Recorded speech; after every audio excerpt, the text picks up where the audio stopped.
particular reason for wanting Lois to be with us.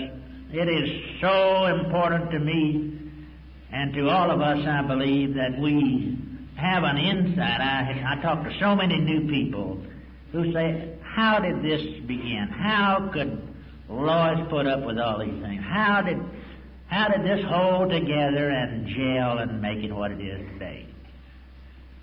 And I have to believe that if it hadn't been for my wife, I'd have never made it.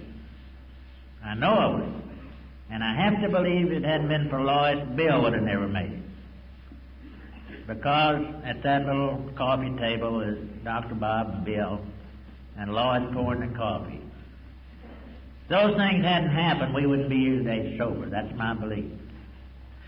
So I asked my beautiful wife to meet to introduce Lois. Will you, honey?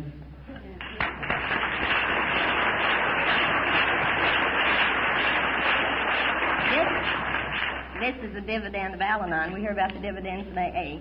This is truly a pleasure. Lois does not need an introduction to this group, but it's my very happy privilege to present her to you. We all know her and love her as the wife of a late beloved co-founder of AA. Not only that, she is an illustrious person in her own right. And we are singularly honored that she will join us in our convention here.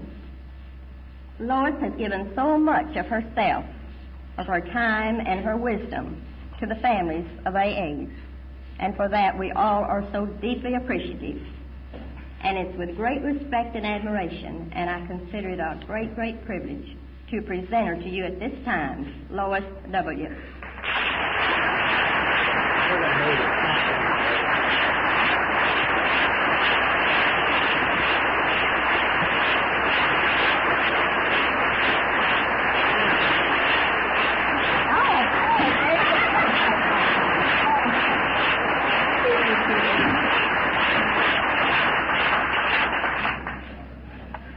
My cheeks and ears are red. I don't know how to begin after all those wonderful words. But I do know that I'm extremely, extremely grateful to having been invited here and to Cersei's very persuasive arguments, which I resisted for quite a while, but finally couldn't, and I'm so glad that I couldn't. And I want to thank you all for your tremendous hospitality. There's nothing like, I think, Dallas hospitality and joviality and happiness. There's a glow about you all that is most warming. And I thank you from the bottom of my heart for all your kindness. And I thank you for your great enthusiasm for carrying on AA and Al-Anon. People can start a thing, but it can have a still birth if it isn't nourished and carried on with devotion and enthusiasm. And those that do that are really just as important to the movement as the first ones that started it. And speaking of the first ones, I thought maybe I'd tell you a little bit about Ebby, the man who came to Bill. You folks here in Dallas were so very, very good to Ebby. And I know many of you remember him. And I thought maybe that you'd be interested to hear a little bit about his background and his early life. When I was a young girl, we used to go to Vermont. In fact, all my childhood, we went to a place called Manchester, Vermont, for the summertime. My father was a doctor, and we used to go up there for half the year, practically. The children did. And Ebby's family did the same thing. It was a summer resort, a very beautiful place. Ebby's family had been coming there for years and years. They were an old Albany family. Ebby's grandfather was the mayor of Albany. Ebby's uncle was the mayor of Albany. Ebby's brother was the mayor of Albany. It was a tradition to have a Thatcher, a mayor. But Mrs. Thatcher had, I can't really say whether they were alcoholics or not, but had a very heavily drinking husband and 5 very heavily drinking boys. And she must have had a gay old time.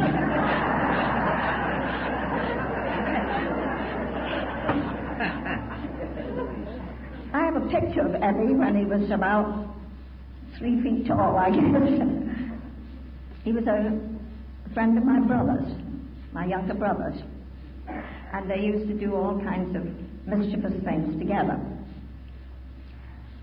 And then one year, the Thatcher family thought it would be good for Ebby if he went to Manchester to the school that was there. There was a boarding school in Manchester. And Ebby spent the winter and went to school. And it was there that he met Bill. Because Bill was had been brought up in Vermont in a very small town, just a few miles away from Manchester. And he went to this high school, boarding school, too, and they became quite chummy. The town of Manchester has, I can't tell you how many stories about Ebby's escapades. He was always doing something. As I say, all the brothers drank, but Ebby was the youngest, and he was certainly a real alcoholic. And he was always into some kind of a big mess of some sort. I remember one time he was driving along, and this was way back in the early days of automobiles. He was driving along and just casually went into somebody's window, through the window. The front wheels of the automobile sat on the kitchen floor. And Ebby got out of the automobile very nonchalantly and said, "How about a cup of coffee?"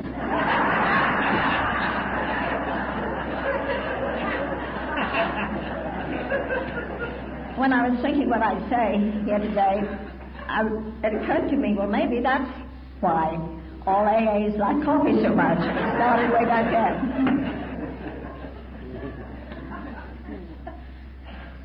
And Bill and Ebby did a lot of drinking together later. I remember one time Bill stopped over in Albany to see Ebby. And at that time, the Manchester had just started to open. It wasn't quite ready yet.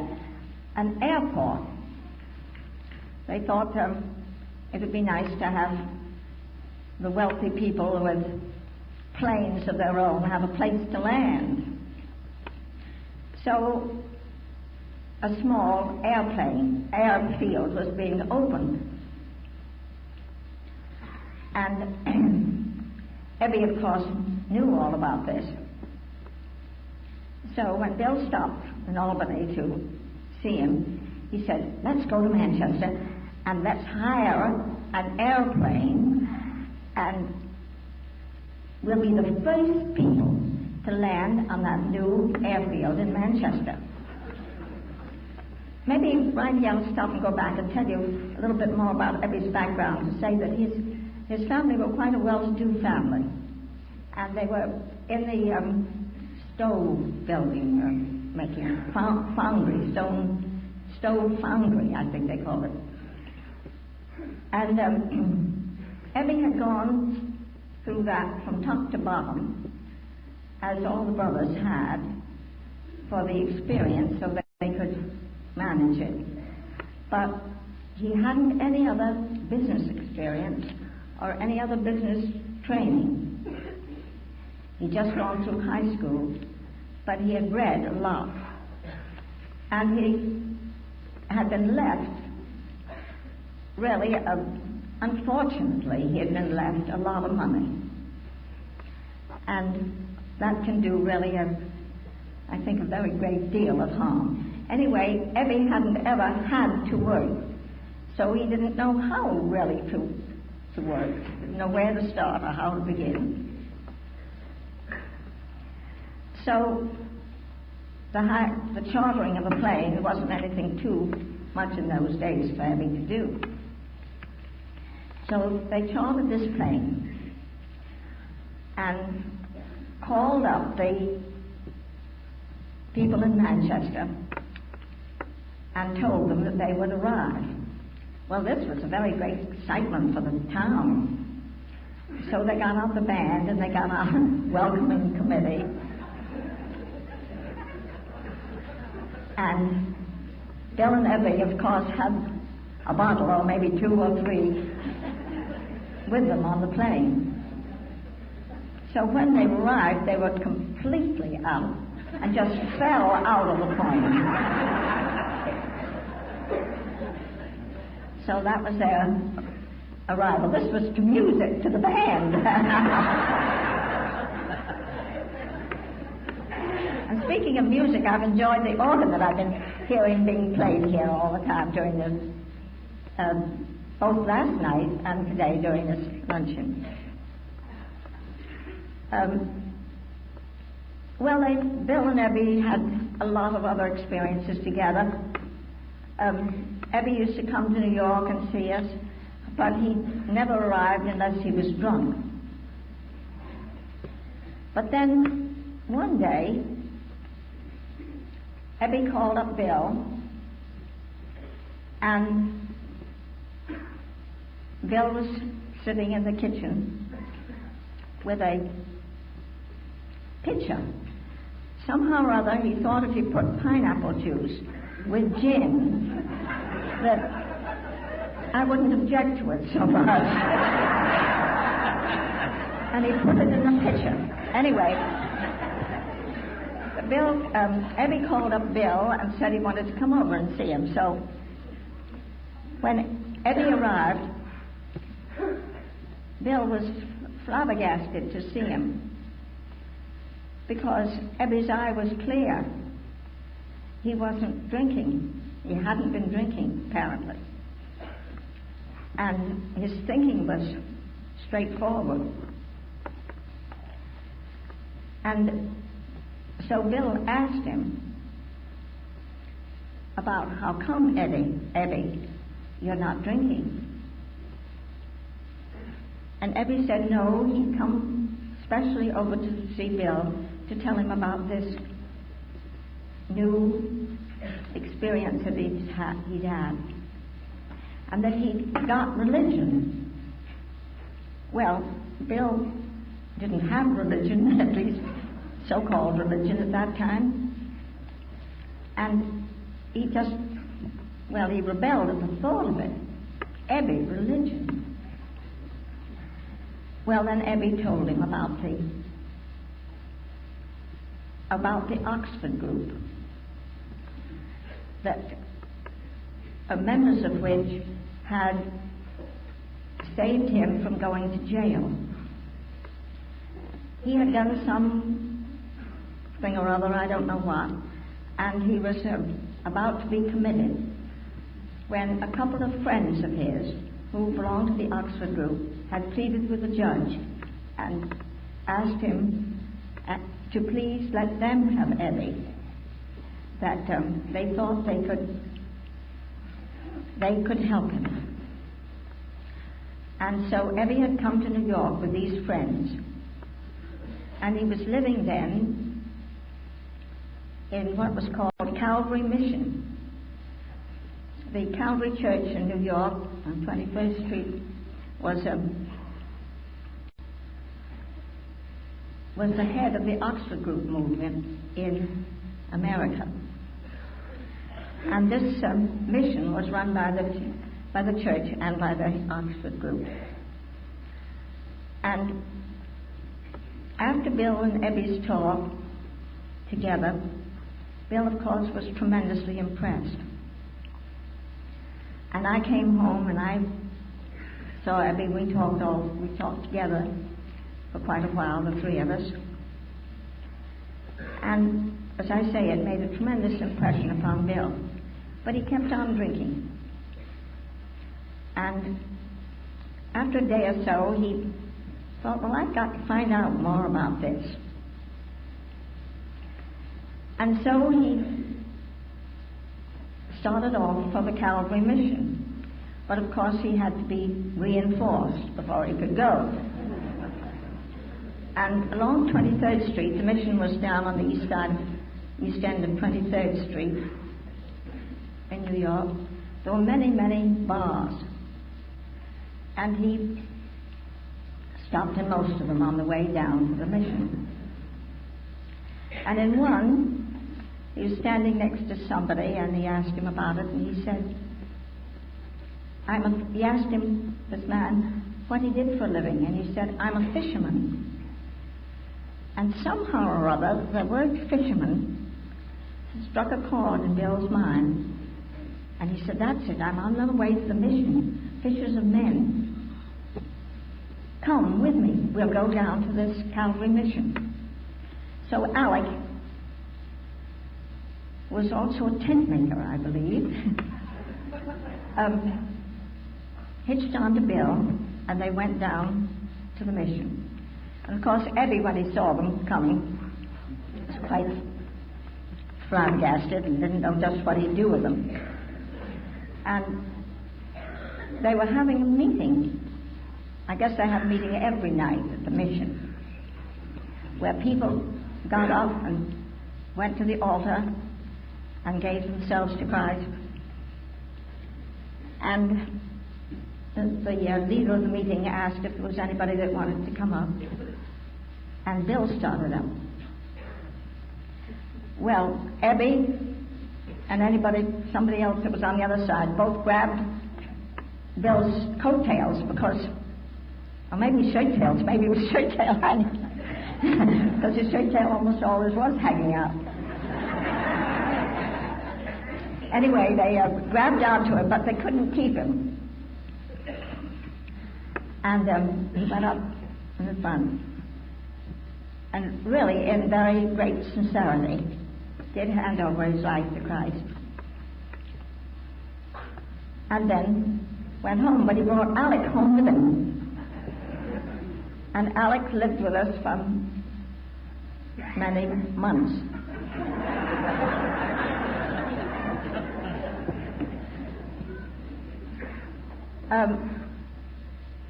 But Bill still kept on drinking. But he kept thinking this thing over in his mind and realizing, he had enough sense to realize that he couldn't really think it out. What had happened to Evie while he still drank. So he went to the hospital to get the alcohol out of his system so he'd be able to think clearly. And as you probably all know, because I'm sure you've all read about his spiritual experience in the book, in the big book, Bill's life really was changed from that moment. And he had this tremendous, moving experience. And when I went to see Bill, I knew something much bigger than he had gotten a hold of him. And I never had a doubt about his taking another drink. I was sure that he was through with liquor forever. Well, that brings me up really to about the first days of AA, but not really. But I think I'll go back now and tell you maybe a little bit of my own side of the experience, side of the drinking experience. When Bill and I were first married, we of course were terribly happy. But before that, when we were engaged, he never took a drop to drink. His father had too much to drink most of his life, and his grandfather before him. And he'd been warned. His mother and father were separated, mostly because of alcohol. And he had been warned that he should never take a drink because something awful might happen. And somehow or other he believed them. And I was very proud when we were engaged of telling people about how wonderful he was, because he'd go to the saloons, as they called them in those days, with the boys and take ginger ale or sarsaparilla or root beer or some soft drink of the town. But then the war came along, and Bill had gone to a military school, and so he was a young officer in the war and stationed in New Bedford, Massachusetts. Now, New Bedford was a cotton town, and there was a lot of money there, and a lot of society, and the society ladies used to like to invite the officers from the post to cocktail parties. And I always liked to kid Bill about he could resist the boys, but when the girls offered him drinks, that was too much. So Bill started drinking. And after we were married, when I moved up there, Bill rented a small apartment, furnished apartment, and I moved up there. And of course we continued to go to some of these cocktail parties. And the first time I ever saw Bill drunk, or first time I ever saw him drink, and the first time I ever did that, he got drunk, terribly drunk. And the boys had to take him home. And they came for me afterwards to take me home because they wanted to look after him. They put him in bed, and they got a big bucket and put by his head. So when I came home, that was what greeted me. But he didn't drink too much in those days, but he always got drunk. He never had any social drinking. It was never any fun to drink with Bill at all. So that, as I say, I wasn't too worried about it. For one thing, I thought I'd be able to fix him.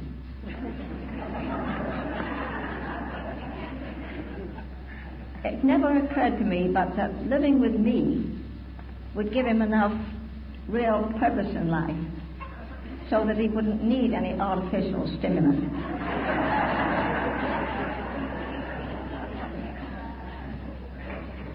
But as time went on, he got worse and worse. And as time went on and we had no children,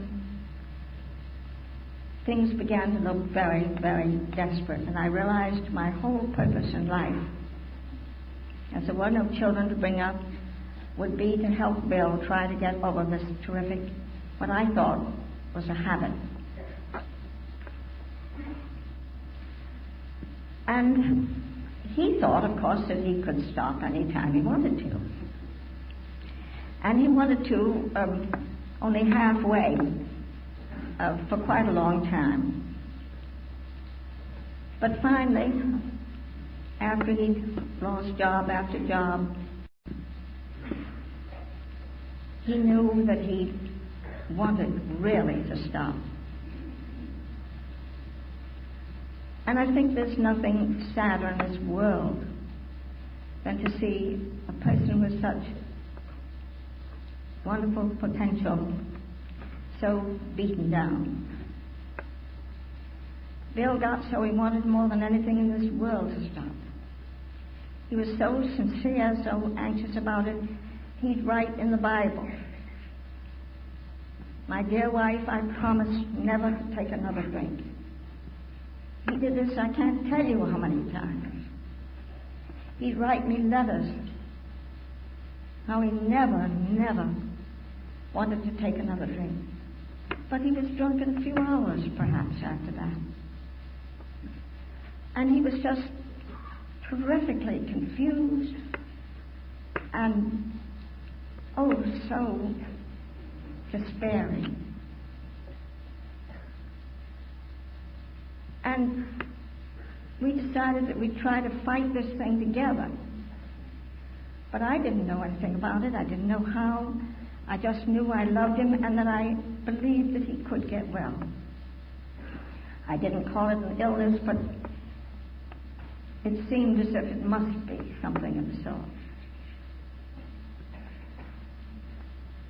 Well, then this wonderful experience at the hospital happened. And Bill thought, well, goodness gracious, if this has happened to me, why can't it happen to others? I must go out and help all these old friends that I've been drinking with. They must stop too. And so he went out on the highways and the byways, and he brought everybody to our house. We were living in Brooklyn. He brought everybody to our house. My father had lived in one of those old brick houses in the city. It has 4 stories. And my father, the mortgage company had gotten the house, and the mortgage company let us live there for $20 a month after my father had left. So we had plenty of room. And he filled the house with drunks. I, of course, by this time had to make all the decisions. I had to be nursemaid, mother, and a financier. I had to support Bill, of course. He wasn't able to do anything by the time Abby had come to him, except sit in the kitchen and drink. He was afraid to go out because he was afraid the police would get him. So, I was still working, of course, after he sobered up. And after he filled the house with drunks. So we really had quite a household. There were so many inspiring stories about those days. There were so many ridiculous, so many tragic things that happened. One man committed suicide in our house. Another man chased still another one around the whole house with a carving knife. We had innumerable adventures of one sort or another. But so a few of those people, very few of them, really stayed sober.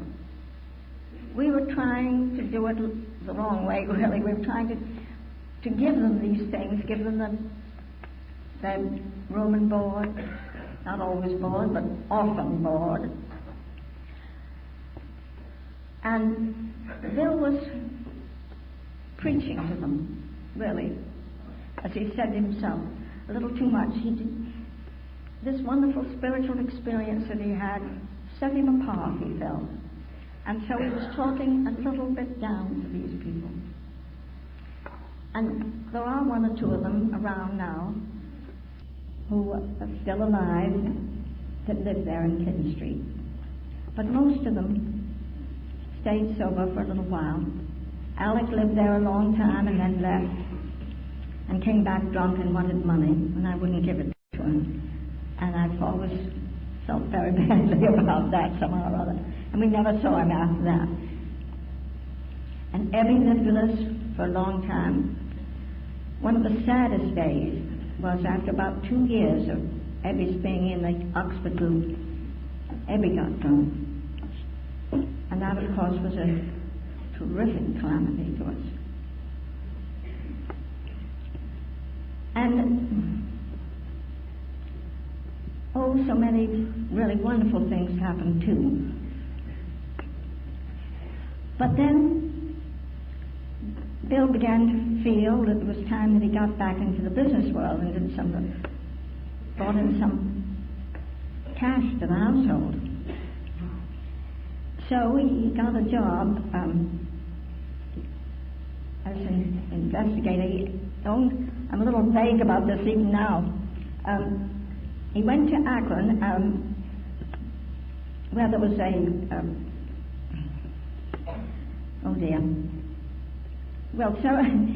several of the stockholders. There was a stockholder fight about who should own the company. And I can't think of the legal term of it now. But Bill was trying to get the stockholders to vote one way. And he didn't have any luck, and he spent all his money, and he only had $10 left. And the meeting went, of course, against him. So he was very blue. And he was walking around the lobby of the hotel there, the Mayflower Hotel, wondering whether to go and get a drink. The bar was at one end of the lobby, and there was a church directory at the other end. And he looked at the church directory and he thought, well, maybe if I call some of the old Oxford group people, maybe I can get in touch with them, and maybe they can help me. So instead of taking a drink, he called up. He looked down the name of the ministers, and he picked one out because it had a funny name, the Reverend Tunks. So he called. Bill always liked names. He loved funny names. So he called up the Reverend Tunks just because it was a funny name. I knew that he chose that one because it was. Well, the Reverend Tunks turned out to be a very wonderful person, and he knew quite a lot of Oxford group people, and he put him in touch, gave him 10 names. Well, Bill, when he called these people, said, I'm a drunk from New York and I want to talk with another drunk. It wasn't really too much of an introduction.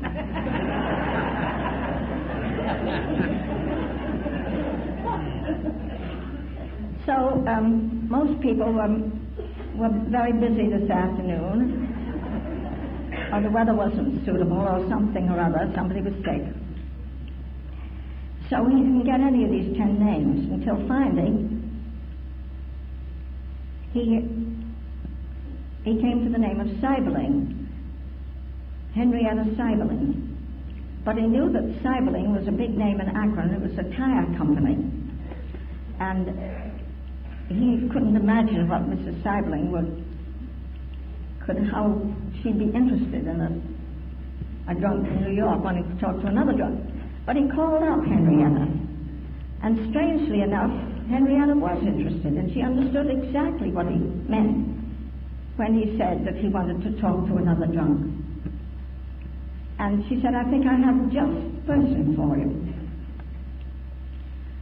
And she said she'd call him. So she called up Dr. Bob.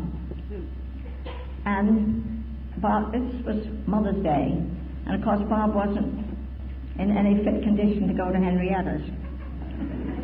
So Annie Smith, Bob's wife, said they were sorry, but they couldn't come. That as it was Mother's Day, Bob had brought her a plant and put it on the table, but Bob himself was under the table.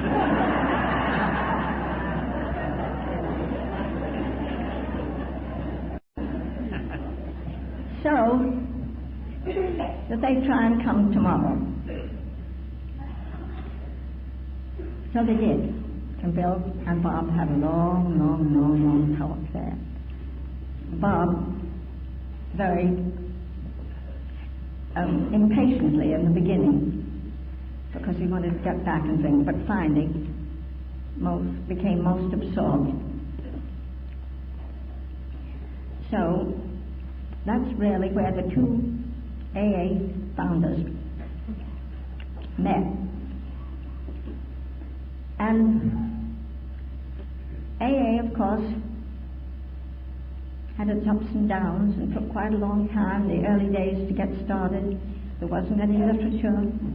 There wasn't any means of communication from one group to another unless you went there yourself. So there was a lot of traveling in the old days between the groups. Well, to get back to my own reactions, of course, I was terribly happy that this wonderful thing had happened to Bill. And I didn't realize that as time went along that I was getting all kinds of queer reactions.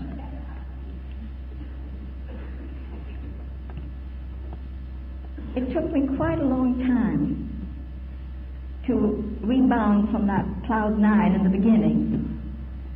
But I did, and I realized I wasn't anywhere near as happy. Why wasn't I happy? I couldn't understand it. Here this wonderful thing had happened that I'd been working for my whole married life. This was 17 years afterwards, by the way. And why wasn't I happier?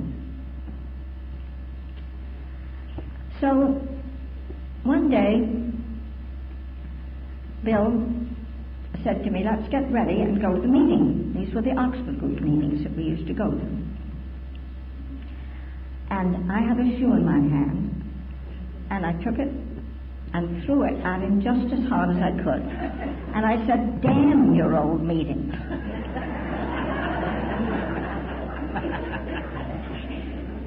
Well, I think I was more surprised at myself than he was. And I couldn't understand why I reacted so violently to such a simple remark as he said, let's hurry up and go to the meeting. Well, it took me a long time to figure it out and to realize it, but this was the start of my thinking a little bit about myself in relation to Bill, in relation to other people, and in relation to God. I'd taken myself for granted. I thought I was tops. I had both the negative and positive result of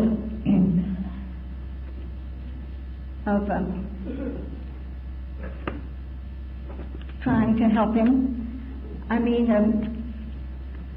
I'd worked so hard, but I felt I was a failure at it. I hadn't done for Bill what a wife with love should have done.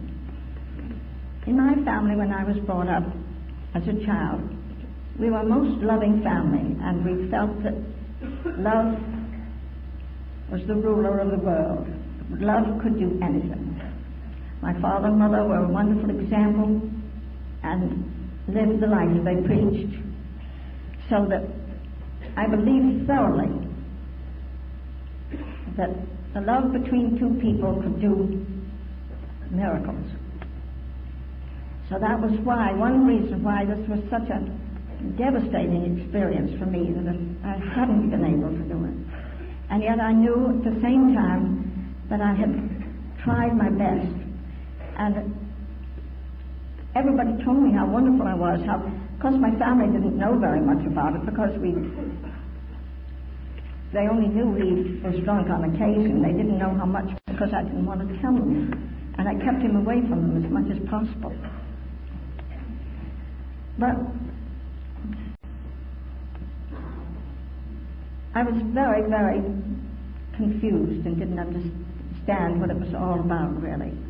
But I did begin to think about myself and wonder if I was this wonderful person that I had taken myself for granted to be. And going to these Oxford group meetings also helped me to analyze myself. Of course, I'd go on with Bill just for his sake, not for mine at all.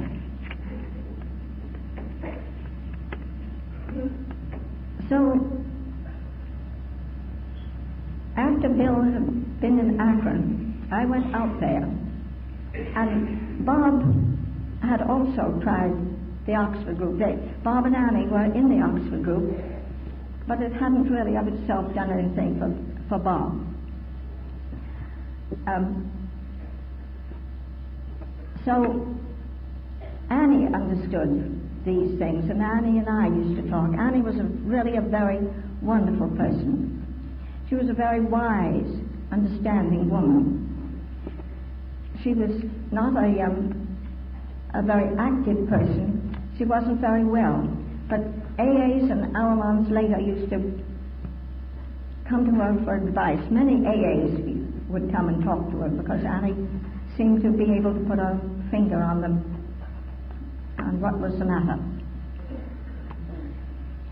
So, as I said earlier, there was no way of communication except going places when AA was first started. We used to go everywhere, and when Bill would be downstairs talking with the AAs, which were mostly at that time men, there were very few AA women in the early days, the wives upstairs would meet with me, and we'd be playing bridge or doing something or other. But I'd tell them a little bit about my experience and how I'd come to realize that I too had to live by the 12 steps.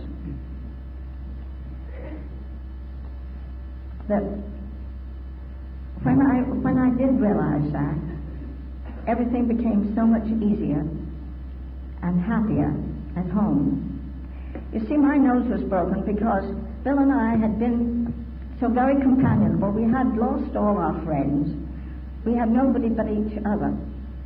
And then all of a sudden the house was full of drunks. And Bill had little time for me. I mean, he had so many other things to do. And I missed his companionship terribly. So I had to live within myself more. I mean, I had to know myself. I had to make my own decisions and not depend upon Bill for my whole life as I had before. And I would tell these groups when we traveled around about this. And then, of course, AA began to really grow, and literature was written, and it wasn't quite so necessary for us to travel around, although we loved to do it still and did a lot of it for many years. But the literature was a tremendous help, and places like California could start on the literature alone without any personal contact.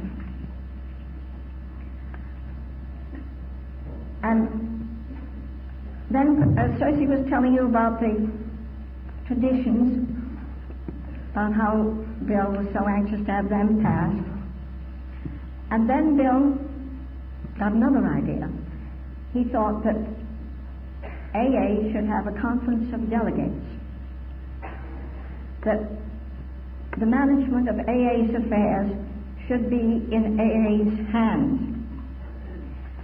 So he took a trip around the country by himself, and this must have been in 49.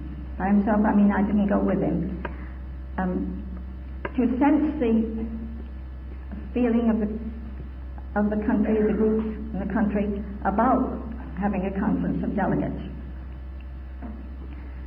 and he traveled all through the United States and Canada. And to his surprise, he found several groups of the wives of AAs, and they'd invited him to their meetings.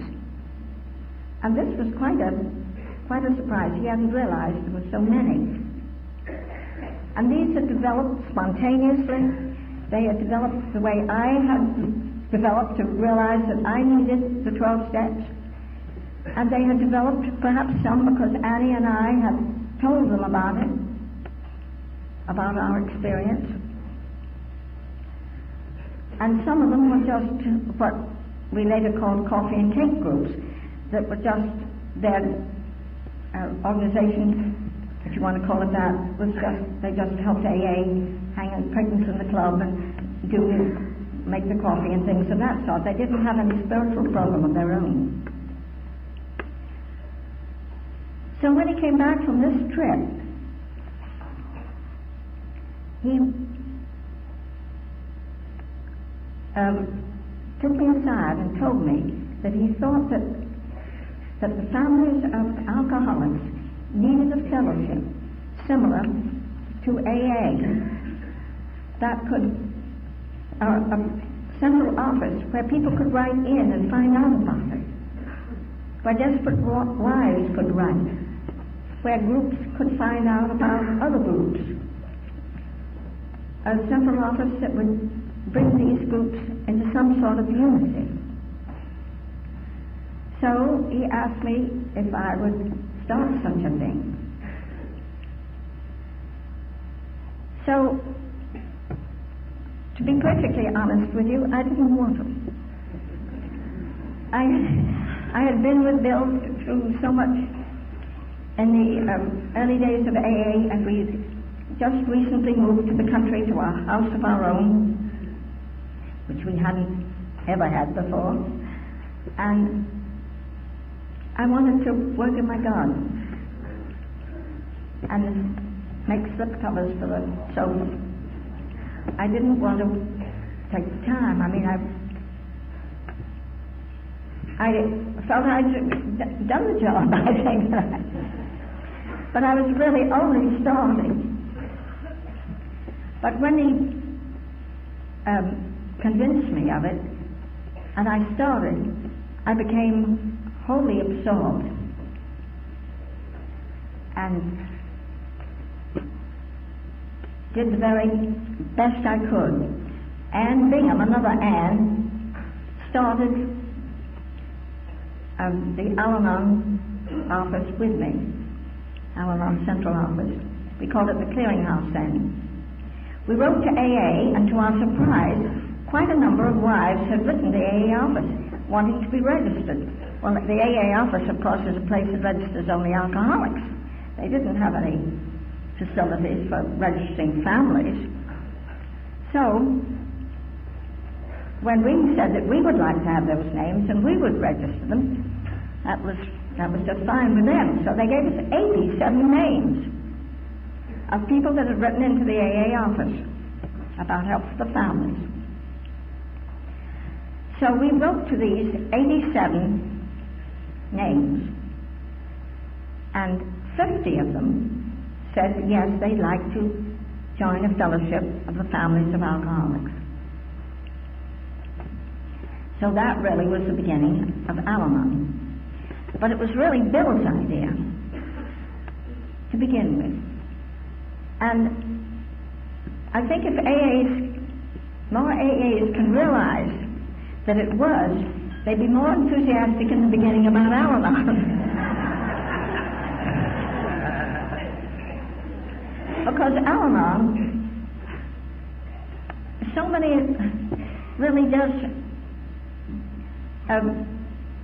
for the homes what Bill and I were so very concerned about in the early days, because when the AA was sober and had joined AA, the family wasn't always happy, and we couldn't understand why this wasn't. We would think with this wonderful program that the family should be happy. But it was a one-sided affair. It needed both partners working together. And of course that's what Al-Anon has done. And I hope these two fellowships will go along hand in hand for as long as God shall need them. Thank you. Personal recovery for each member is the real aim of Al-Anon, but it is not usually what the members come to Al-Anon to find. Our mate's recovery is what most of us are seeking, and it is often quite a shock to members when they realize that Al-Anon can do nothing about that except indirectly. Okay. My own case was only slightly different. There was no Al-Anon to go to, but nonetheless I was just as ignorant of the fact that I needed any change in attitude. After Bill's spiritual awakening, he and I went regularly to meetings of the Oxford Group movement, now called Moral Rearmament. This was a highly dedicated group of people who believed that by changing key individuals, the whole world could be changed for the better. Not many groupers had had the same kind of dramatic, remotivating experience that Bill had had, but they all were trying to lead God-centered lives and to help each other to do the same. Working in teams, each one listened quietly for God's guidance for himself or for another member who needed help. They weren't particularly interested in me, as I considered all my problems solved now that Bill was sober. But they continually had guidance for Bill, telling him what to do and what not to do. This didn't sit very well with him, as most of the team knew little about alcoholism. He wanted to concentrate on working with alcoholics. So, as well as going to the Oxford Group's meetings on Sundays at Calvary Church, we held our own meetings in our home.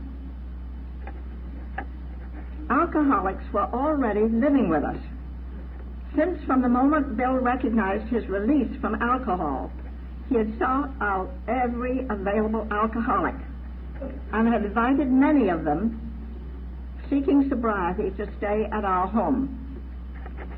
The mortgage company had taken over my father's house in Brooklyn, where we were living. They let us stay there for $20 a month. This was better business for them than letting the house stand empty.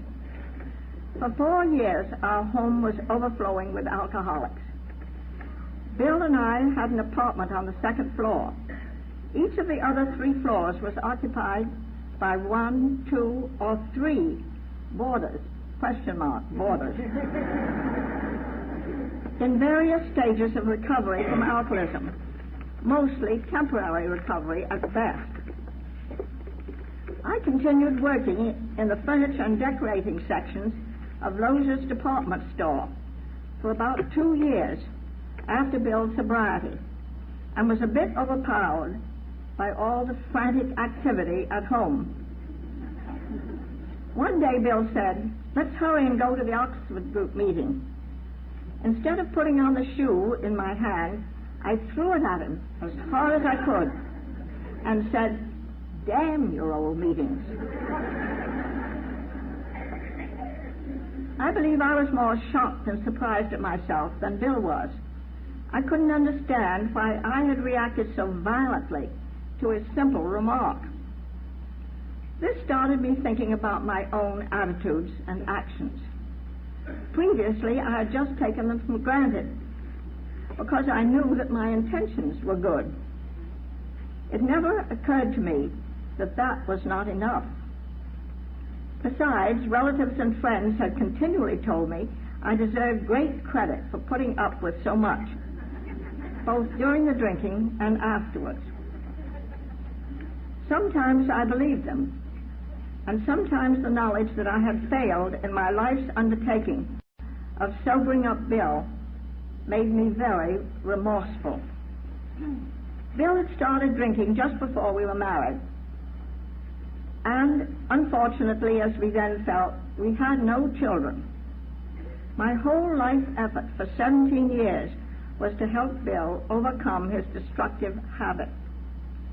Regardless of the difference in temperament and upbringing, our standards and interests were similar. We were very close in spite of alcohol's disrupting influence. He tried very hard to stop during the last few years of his drinking, and together we did everything we could think of that might help him. When we were first married, I had no doubt that life with me would soon straighten Bill out. As the years of drinking stretched on and on, I'm sure my so-called patience with him contained large parts of pride and stubbornness, as well as the deep love I had for him. After the shoe-throwing episode, I took the Oxford Group precepts of self-analysis more seriously and began to change my smug attitude about being such a good influence on my husband. As AA evolved, I applied its principles to myself, but it took me many years and continued soul-searching to fully realize how much harm my self-righteousness had done both Bill and myself. Self-righteousness, unlike alcoholism, which cannot be covered up, is most insidious and continually creeps back when you are not looking. Personal recovery is not a one-time thing. It has to be worked on constantly. One can't just say, "Now I've taken all the steps, so that's that." I have to keep asking whether I'm fooling myself, as I did when I thought I was doing the best I could to help Bill stop drinking. True, I know much more about myself now, but it is so easy to rationalize where one's ego is concerned. I have to be constantly on the alert. Sometimes seemingly unselfish acts have deep, self-serving motivation, which is hard to detect. On the other hand, feeling remorseful and guilty for doing the best one can is not only useless, but harmful. So I try to hit a happy medium, not to either fool myself about my motives or blame myself for the past. Length of time in Al-Anon teaches much, but it never bestows a diploma. A few of us long-time members may feel we have achieved personal recovery from the damage suffered from living with an active alcoholic. But even if this were so, for most of us, that would not be enough. The underlying character defects that made it possible for our thinking to become so distorted are a challenge that life in Al-Anon has taught us to accept. So, for us, as for the alcoholic, there is no absolute cure, just a continued progression in personal recovery. Thank you.